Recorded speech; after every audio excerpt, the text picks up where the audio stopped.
bienvenue sur Artefact. Aujourd'hui, c'est un second et dernier épisode bonus que j'ai enregistré avec Sarah. Rebonjour Sarah. Bonjour à tous pour la deuxième fois. Oui. Je vais me représenter, donc du coup, je m'appelle Sarah. J'ai été dans votre calendrier de l'Avent. Voilà, tu es la 24e case. Donc, j'espère que vous avez tous passé un joyeux Noël. Et du coup, tu es un épisode bonus parce que tu en as tellement à raconter qu'on s'est dit, vas-y, on va en faire un deuxième. Et j'ai dû me restreindre, sachant que j'ai des anecdotes entre-temps qui se sont oubliées par d'autres anecdotes qui viennent de m'arriver. Je pense que je vais le faire dans l'ordre où je vais aller du moins croustillant au plus croustillant. Okay. Comme ça, c'est un peu d'entertainment. Voilà, c'est ça.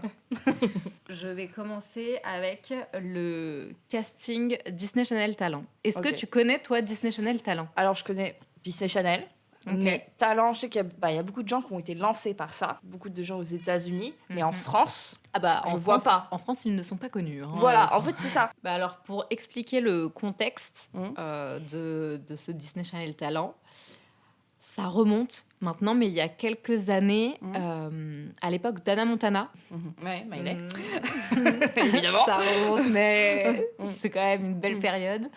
Ils avaient voulu faire en France un Disney Channel Talent où ils découvraient des talents en tant que chanteurs et chanteuses jeunes pour les faire venir sur la chaîne. Okay. Et ensuite, ils avaient leur émission et ils pouvaient enregistrer un single. Ok, oui. C'est un Star Academy, quoi. Et il s'avère qu'à ce moment-là, je devais avoir... j'avais 8 ans. Ok. Et je voulais absolument devenir chanteuse. Ok. Voilà. C'était mon goal. Okay. C'était de chanter. Et mon deuxième goal dans la vie, c'était de rencontrer Hannah Montana. Oui. Donc, oh là là, il y a eu quelque chose qui pouvait compléter les deux. Et là, c'était Disney Channel Talent. Donc, je supplie mes parents de m'inscrire à ce concours. Ma mère accepte gentiment. Malheureusement, il s'avère que je subis un événement tragique. Ça va être un peu moins drôle dans ma famille, mais je perds mon frère une semaine avant.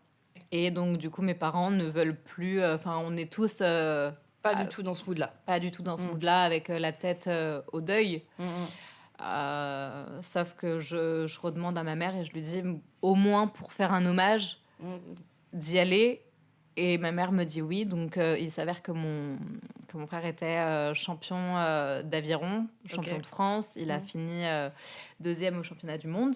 Et donc, j'ai mis toutes ces médailles autour de mon cou. Et je suis arrivée à Disney Channel Talent avec peut-être une 50aine de médailles autour de moi. Bien évidemment, le mec qui m'accueillait m'a tout de suite fait venir en devant des caméras pour me demander pourquoi est-ce que je portais toutes ces médailles. Donc, j'ai raconté l'histoire. C'était vraiment pas fun comme période. Mais arrive le moment marrant où maintenant j'en rigole. C'est que donc ils avaient vraiment basé l'émission où je voyais qu'on me suivait, quoi. J'étais prédestinée à gagner. Donc, j'arrive dans la pièce des auditions.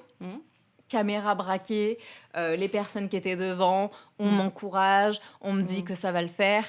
Et là, je commence à chanter Axel Red, Sensualité. J'ai 8 ans. T'imagines une enfant de 8 ans qui est en train de dire devant des caméras « J'aime tes yeux, j'aime ton odeur, j'aime tous tes gestes en douceur, lentement dirigé, sensualité ». Disney Channel. Voilà, j'ai 8 ans. C'est-à-dire qu'on m'a arrêtée en plein milieu de ma chanson. On m'a dit « Vraiment, c'est tout pour nous » et on m'a offert une moitié de clémentine que la nana avait déjà mangée pour pas que je sois triste. Ah oui, super, clémentine. Voilà. Donc, je suis rentrée chez moi et j'ai beaucoup pleuré. Bah oui. Pour les 2 événements tragiques qui se sont passés. C'est sûr, là, il y a eu un enchaînement. Et j'ai décidé d'arrêter ma carrière de chanteuse à ce stop inévitable que je venais de me prendre par Disney Channel. Pas mal, pas mal. Voilà, pour ma première anecdote du jour, qui est courte, mais efficace. J'espère que vous n'êtes pas triste, entre guillemets, de ce qui m'est arrivé, dans le sens où aujourd'hui, ça fait pratiquement plus d'une quinzaine d'années que j'ai perdu mon frère, donc mon deuil est fait et je lui rends hommage de plein de manières différentes. Et c'est pour ça que j'en parle avec beaucoup de légèreté aussi. Et voilà. Là, on n'est plus du tout jeune. Je fais c'était il y a 3 ans, à peu près 3 ou 4 ans.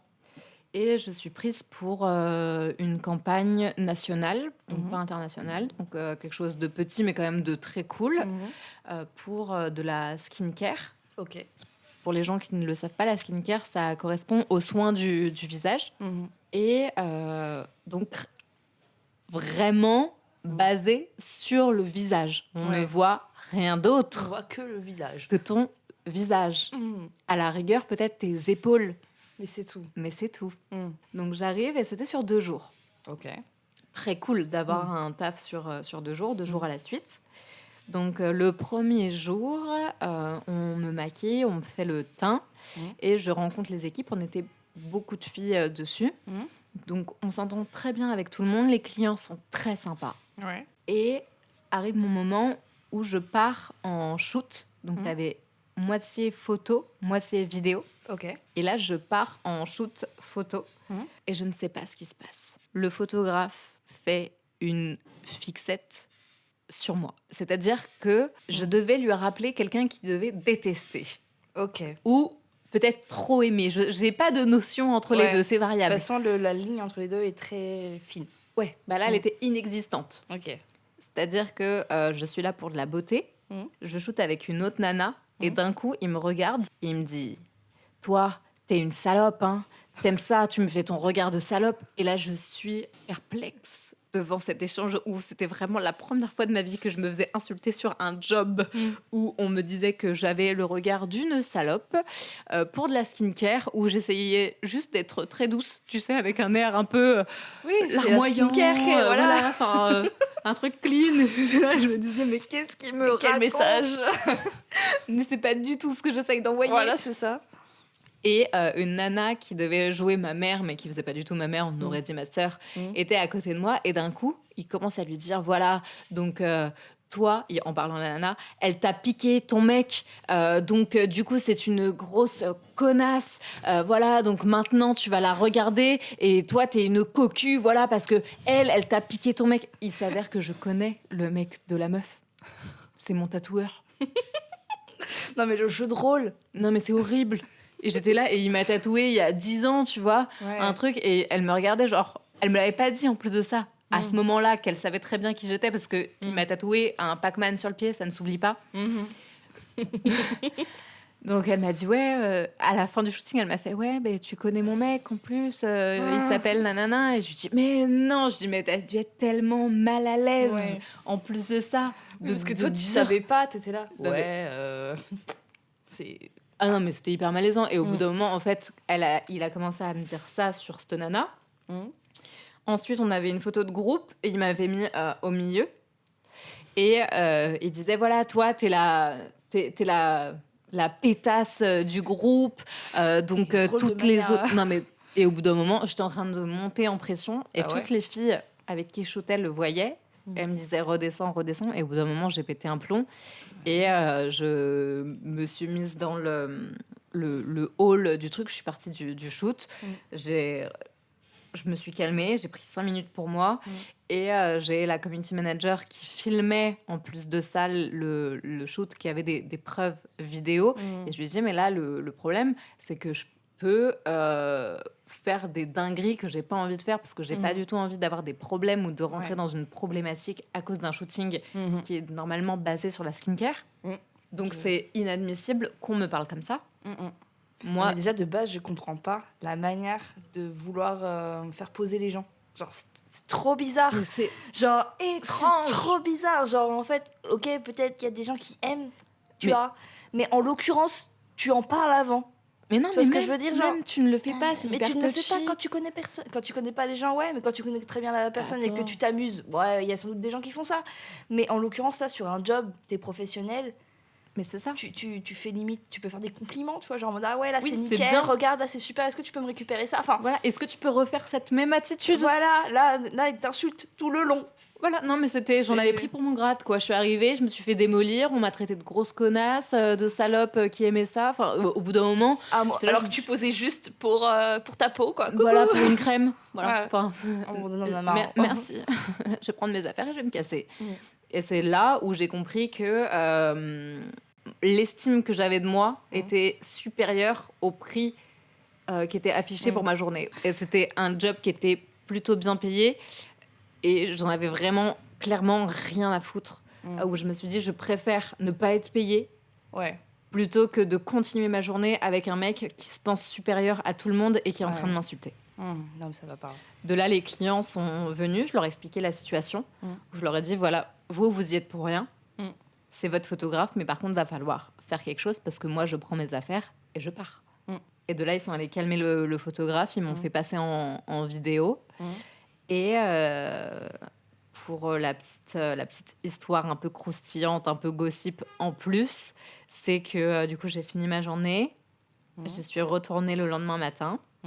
Et il y avait une fille qui était sur le shooting, qui avait très bien vu tout ce qui se passait, qui lui a ramené des croissants et des trucs à manger en lui disant « Tiens, c'est pour toi, moi j'adore le travail que tu fais, j'aimerais trop qu'on se revoie, qu'on fasse des shootings après. » Et donc du coup, je me suis dit « Waouh, on vit dans deux mondes qui sont totalement différents, pourtant on fait le même métier, quoi. » Ouais, c'est trop bizarre.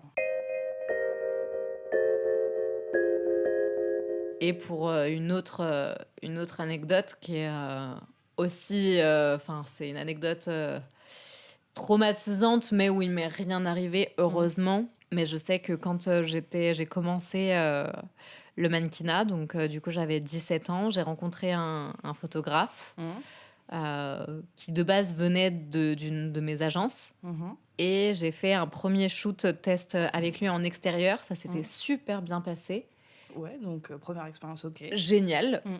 Et le mec m'a réécrit le soir en me disant, si tu veux re-shooter demain, parce que j'ai vraiment bien aimé ton profil, on peut se faire un shoot dans la matinée. Moi, j'avais l'impression que c'était un truc extraordinaire. Ouais, ok. Je me suis dit, mais bien sûr, le mec faisait des photos pour Vogue. Je me suis dit, mais c'est la chance de ma vie. Donc, du coup, j'y suis allée. Il m'avait donné l'adresse d'un hôtel, mais parfois, tu shootes dans des hôtels. Oui, donc du coup, c'est pas un red flag. En fait, au début, tu fais, ouais, vas-y. Oui. Des fois, il y a des très belles chambres qui sont très photogéniques, justement. Voilà. Donc, j'arrive à l'accueil et je dis que je viens shooter avec ce photographe. Et on me dit que c'est à l'étage. J'arrive et il s'avère... Bon, là, je vais donner un indice qui va être gros, mais je m'en fiche, parce que ça mérite d'être su, que le mec lui manquait une jambe. Ok. Donc, la porte était ouverte. Il était en caleçon, allongé sur le lit, et il m'a regardé en me disant « Est-ce que tu peux me mettre ma jambe ?» Voilà, donc t'as moi, à 17 ans, qui arrive, et je suis là, pétrifiée, en me disant « C'est quoi C'était pas prévu, ce bordel C'est quoi ce délire ?» Et de toute façon, il ne pouvait pas courir très vite. Non. Il ne pouvait pas m'attraper. Non. Mais ça aurait pu dégénérer. Oui, mais du coup, tu n'as pas fait demi-tour. Non, du coup, j'ai pas fait demi-tour. Je lui ai apporté sa jambe et je lui ai dit, je suis désolée, je vais pas pouvoir mettre votre jambe. Oui, voilà, tiens, elle est là, t'as des bras. Hein. Ouais, avec la voix. Il te manque une jambe, il te manque pas tes bras. Donc, avec la voix tremblotante, je lui ai apporté. Et de là, il m'a dit qu'on allait commencer. Et ensuite, il a fait un truc que j'ai pas du tout apprécié. J'avais très peu confiance en moi à ce moment-là. Je sortais de trucs un peu compliqués et il m'a mis devant un miroir et il m'a dit « Regarde-toi, est-ce que tu penses que tu es assez bien pour être dans ce milieu ?» En gros, ça a été mon heure aussi, quoi. Donc, du coup, j'ai les larmes qui me sont montées.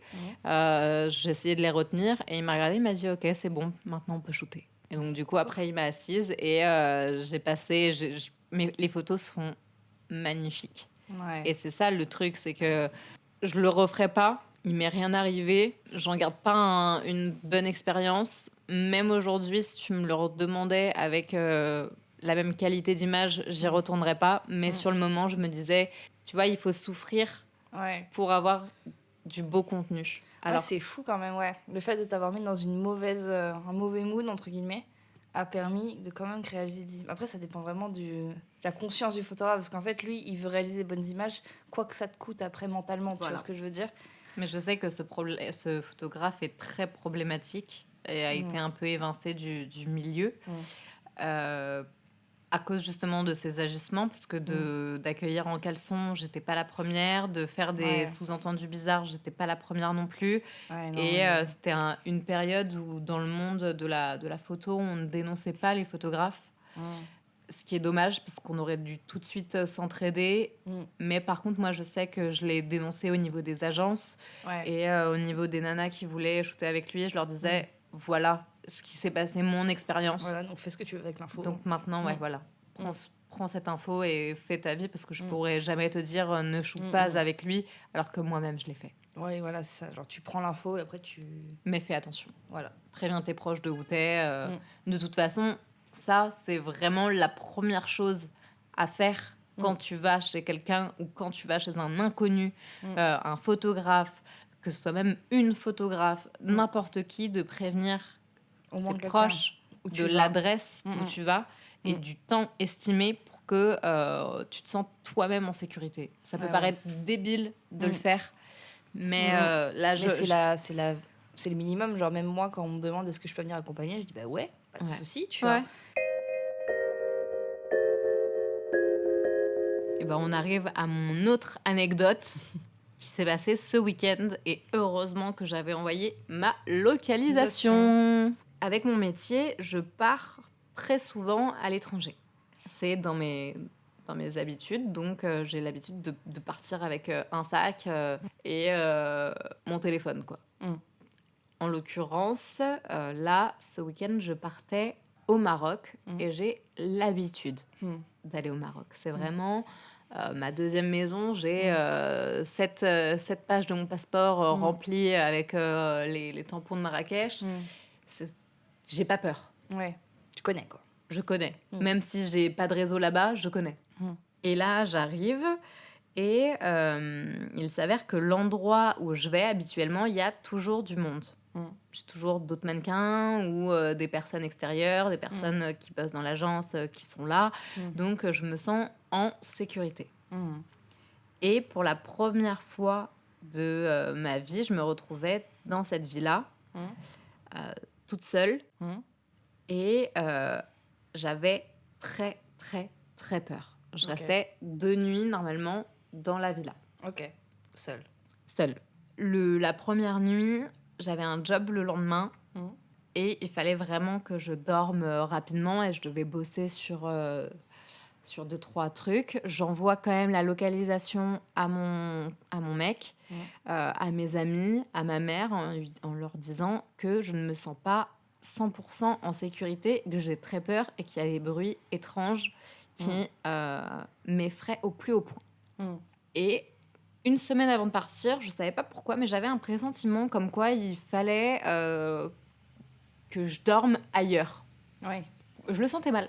Voilà, parfois ça arrive. Tu sens quand il va se passer une dinguerie, et il faut toujours faire attention à son intuition, parce que ton intuition a toujours raison.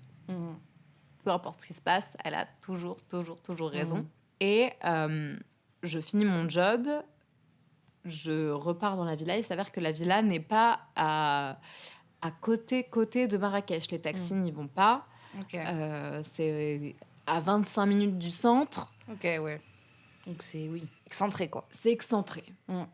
Et je suis seule. Et à ce moment-là, je ne connais... Enfin, il n'y a pas mes amis au Maroc. C'est-à-dire que t'as pas vraiment, les gens que tu vois généralement au même endroit. Voilà, je suis juste toute seule. On me dépose le soir dans la villa. Il doit être à peu près 19h.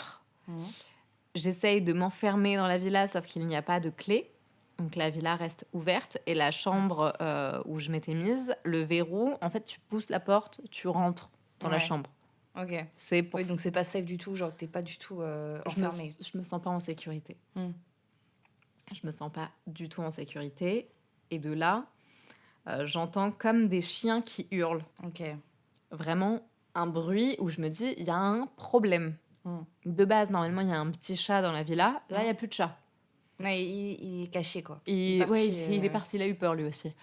Donc j'étais là, je me suis dit, waouh. Et là, je commence vraiment à prévenir tous mes proches en leur disant, je sais pas ce qui se passe, mais je me sens vraiment pas en sécurité. Je suis à deux doigts d'appeler la police pour qu'elle vienne me chercher. Je ne sais même pas, aucun taxi vient, donc je ne peux pas partir.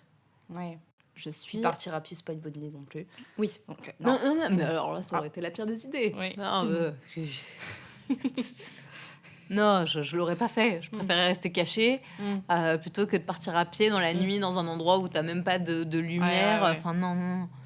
Et la Wi-Fi fonctionnait à moitié. C'est-à-dire que vraiment, j'envoyais des messages. C'était 10 minutes plus tard que mes proches les recevaient. Ouais, donc c'était pas du tout instantané, quoi. Non, je pouvais pas passer d'appel.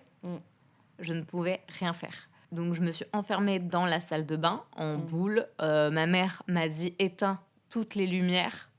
Ma mère a eu très, très, très peur. Et je suis restée jusqu'à 22h30 en boule jusqu'à ce qu'une personne de l'équipe me réponde et me dise écoute, Sarah, je viens te chercher. Et heureusement qu'elle m'a dit ça parce qu'au moment où elle m'a informé qu'elle arrivait pour que je vienne chez elle, donc chez une habitante, quoi. Enfin, la nana m'a ouvert la porte de chez elle. J'entendais des personnes qui marchaient sur le toit de la maison. J'étais là, mais qu'est-ce qu'ils veulent? Ah non, mais moi, je me suis dit, c'est bon, je vais me faire kidnapper. Je le sentais pas. Je savais qu'il allait se passer une dinguerie. De toute façon, il se passe toujours des trucs fous dans ma vie. Mais alors là, non, j'ai pas décidé. Ouais. Non, c'est pas la fin, non. Ça va pas se terminer comme ça. Voilà. J'ai des choses à finir d'abord. Voilà.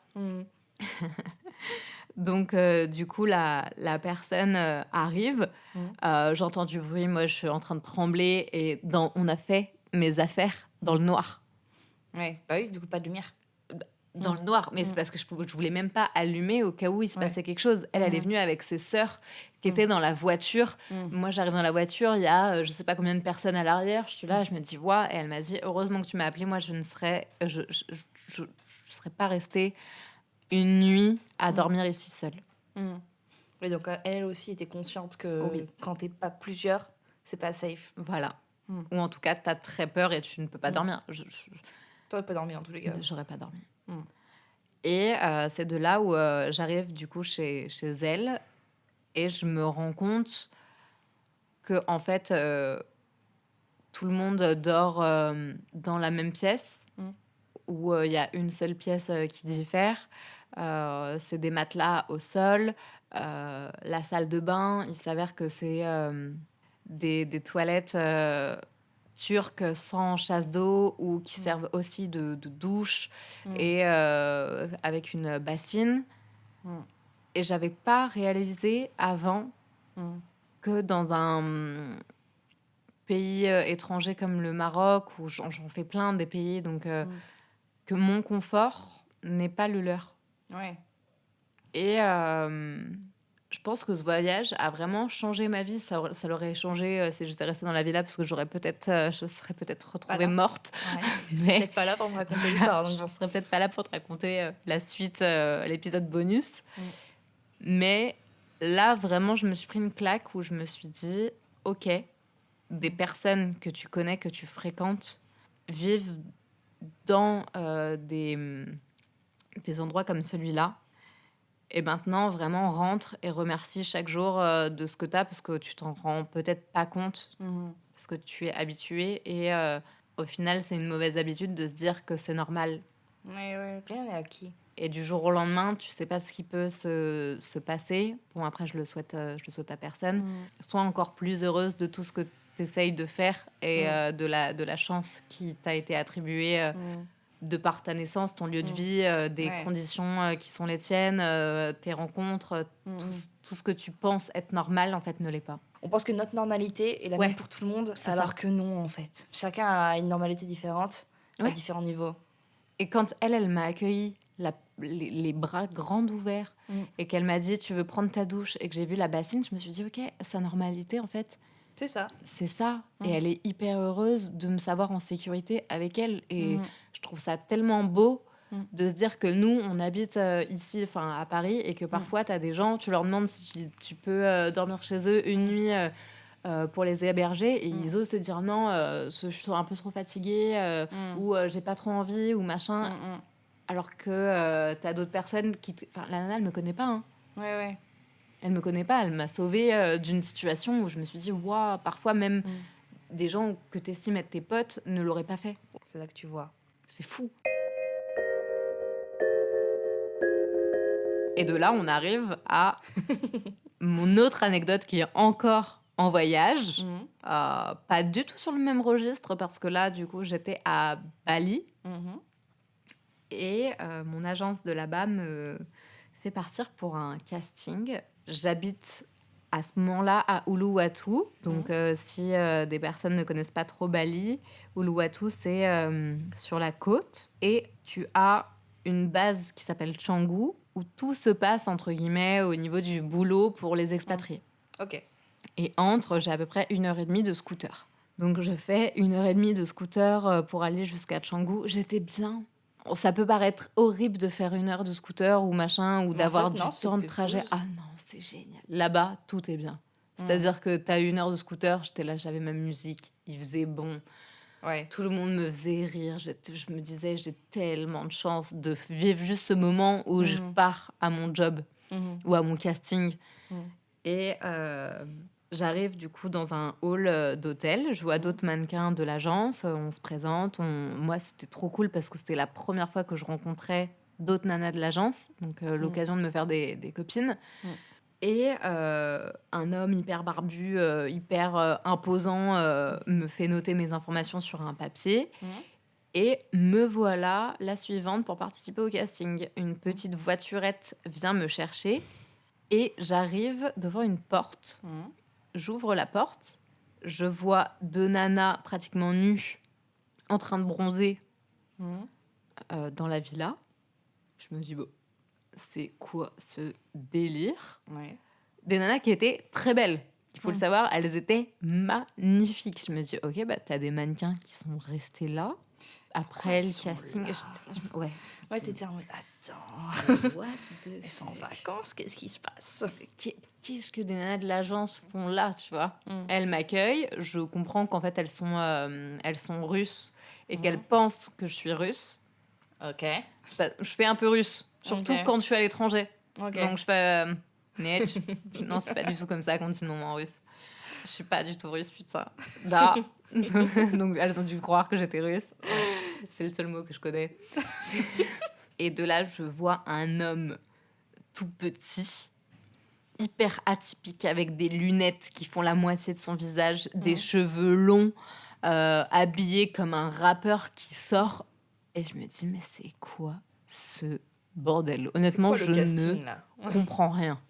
De là, il m'explique en anglais que c'est pour une marque de boisson que tu dois boire le matin. Et il me parle vraiment avec quelque chose comme ça. Où, je suis là, je comprends rien. Je lui dis ok. Il me dit bon, bah tiens, un téléphone va te filmer pour me vendre la boisson. Hein ? Voilà, mon casting, c'était de prendre le téléphone et de m'amuser avec une perche pour vendre la boisson. Donc, en gros, ce qu'ils voulaient faire après, c'était ce genre de vidéo-là, quoi. Je pense. Mais du coup, c'est pas un casting, là, c'est de la production de contenu directement. Je pense que c'était ça aussi. Oui, voilà, je me dis, là, c'est pas un casting, c'est genre, faites des vidéos à la chaîne et on va toutes les prendre. Hein ? Et vous ne serez pas payés. Voilà, c'est un peu ça. Super. Non, et donc du coup, je fais le truc. De là, il m'explique qu'en fait, c'est un mec hyper connu, hyper famous aux États-Unis, que c'est le meilleur ami de la famille des Kardashian. Et après, de là, il monte son téléphone avec ses voyages en jet. Il pense que ça va m'impressionner. Et je vois en fait que les autres mannequins sont restés parce que ça les avait impressionnés ou j'en sais rien. En fait, d'un coup, tout est devenu bizarre. Je me suis dit, oula, je suis dans un truc un peu chelou. Pas dangereux, mais chelou quand même. Mais chelou. Donc moi, je lui fais, oh, ok, nice. Nice pictures with Brad Pitt. So crazy right now. Ouais, voilà, c'est... Oui, cool, man. T'as fini de me montrer ta vie, là, c'est bon ? Voilà, mais ça n'a pas fini, hein. Ça durait au moins 15 minutes où il me montrait tous les trucs. Après, il me disait, voilà, ça, c'est mon ex. Ça, c'est machin. Ça, c'est truc. J'étais là et je me suis dit, waouh. Ça va Pourvu que j'ai le job, parce que d'endurer ça... c'est un calvaire. Je pense que lui, c'était son application de dating, le casting. Pour montrer qu'il avait de l'oseille et qu'il voulait jouer avec. Voilà. C'est trop bizarre. Et donc, du coup, moi, je riais en regardant ça, en me disant qui va tomber dans le panneau, parce que franchement... C'était trop gros. C'est chaud, quoi. Et donc, du coup, je pars du casting. J'écris à mon mec pour lui dire que j'ai rencontré quelqu'un qui était trop chelou. L'agence m'appelle en me disant que j'ai le job. Magnifique. Donc, je sais que je vais revoir cet étrange personnage. Et j'ai le job, je crois, 2 jours après. Et j'arrive, et le mec refaisait passer des castings. Mais c'était un casting. Bah non, moi, il m'a donné un téléphone, il me dit filme ce que tu veux. Je suis allée dehors, j'avais aucune autre indication. J'ai essayé de faire 2-3 vidéos style un peu UGC pour montrer le packaging du truc que je vendais qu'on pouvait même pas utiliser. Un packaging qui était horrible, où je pense que c'est pas le packaging final. Ouais, donc non, si c'est pas le final, c'est compliqué, hein, tu peux rien faire. Non mais je sais pas, j'étais là au pif. Oui, voilà. T'étais là au pif. Alors, aléatoire. Ouais, ils m'ont mis 2 heures de tournage, sauf qu'en 20 minutes, bah moi je les avais fait les vidéos. Bah ouais, en 2 heures, t'as le temps de faire le tour, hein. Ouais. Un grand tour, même. Et donc, du coup, j'étais là, je me disais, mais qu'est-ce que je fous là ? Donc, je suis retournée voir cet étrange mec. Et à ce moment-là, il a étalé une montagne de billets sur la table. Sauf qu'il faut savoir que la monnaie indonésienne, t'as toujours beaucoup de billets. Oui. Genre, c'est plus visuel que chez nous. Enfin, nous, tu mets des billets de 5, une table remplie de billets de 5, on va te rironner. Oui, parce que c'est des billets de 5. C'est parce que c'est des billets de 5, sauf que là-bas, les billets de 5, c'est des billets genre, t'en as je sais pas combien, et ils en sont toutes les couleurs. Oh, la crise de fou rire intérieur que je venais de me taper, c'est-à-dire que je rentre, je vois tous les billets de 2 €, enfin de 2... Oui, c'était des roupies. C'est des roupies, quoi. Il y en avait plein. Et billets, quoi. Mais il se prend pour qui ? Il était là avec ses lunettes de soleil. Hey, my girl, what are you doing? You finish your video? Oh, you are so smart. Et après, il me disait, monte tes vidéos aux nanas. Et je voyais les nanas qui avaient genre 18 ans, qui étaient là, qui me regardaient, genre en mode, je suis perdue. Et j'étais là, je me disais, putain, dans quel bourbier est-ce que je me suis encore foutue ? Et au final, 20 minutes après, quand j'ai fini mes vidéos, j'ai pu partir et j'ai quand même été très bien payée. Oui, donc en fait, c'était 2 heures pour juste en mode, c'est un créneau, mais si tu le fais en moins de temps, tu le fais en moins de temps. Bah, tu le fais en moins de temps. Et il a pris mon numéro avec l'agence. Et cet été, il m'a envoyé un message. Donc, il m'écrit « Who are you doing? Are you still in Bali ?» Genre, qu'est-ce que tu fais ? Est-ce que tu es encore à Bali ? Je lui dis « Bonjour. Non, je suis à Paris maintenant. » Il me dit « Ah, j'étais au Festival de Cannes. Et là, je vais au Grand Prix de Monaco avec le prince Albert. Il fait une fête dans son palais. Je ne sais pas si on va se revoir à Bali ou autre part dans le monde. Donc, j'aimerais t'inviter dans le sud de la France et je te prends un avion, my friend. » Mais pourquoi ?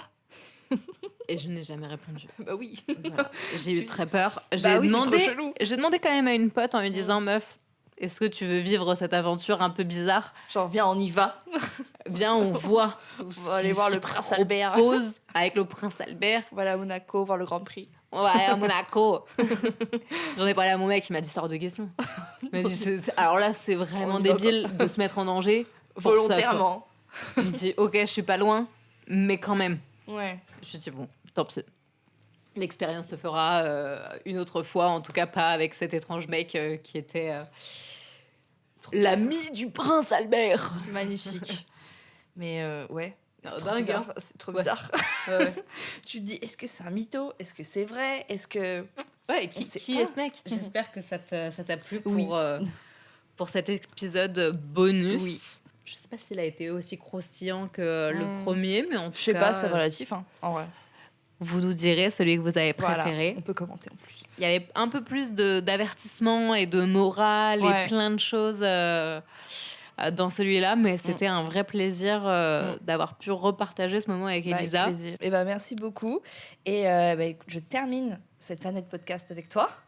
Et on se retrouvera l'année prochaine pour, je pense, la saison 2 de Artefacts. À l'année prochaine. Surtout, n'oublie pas de t'abonner, c'est important.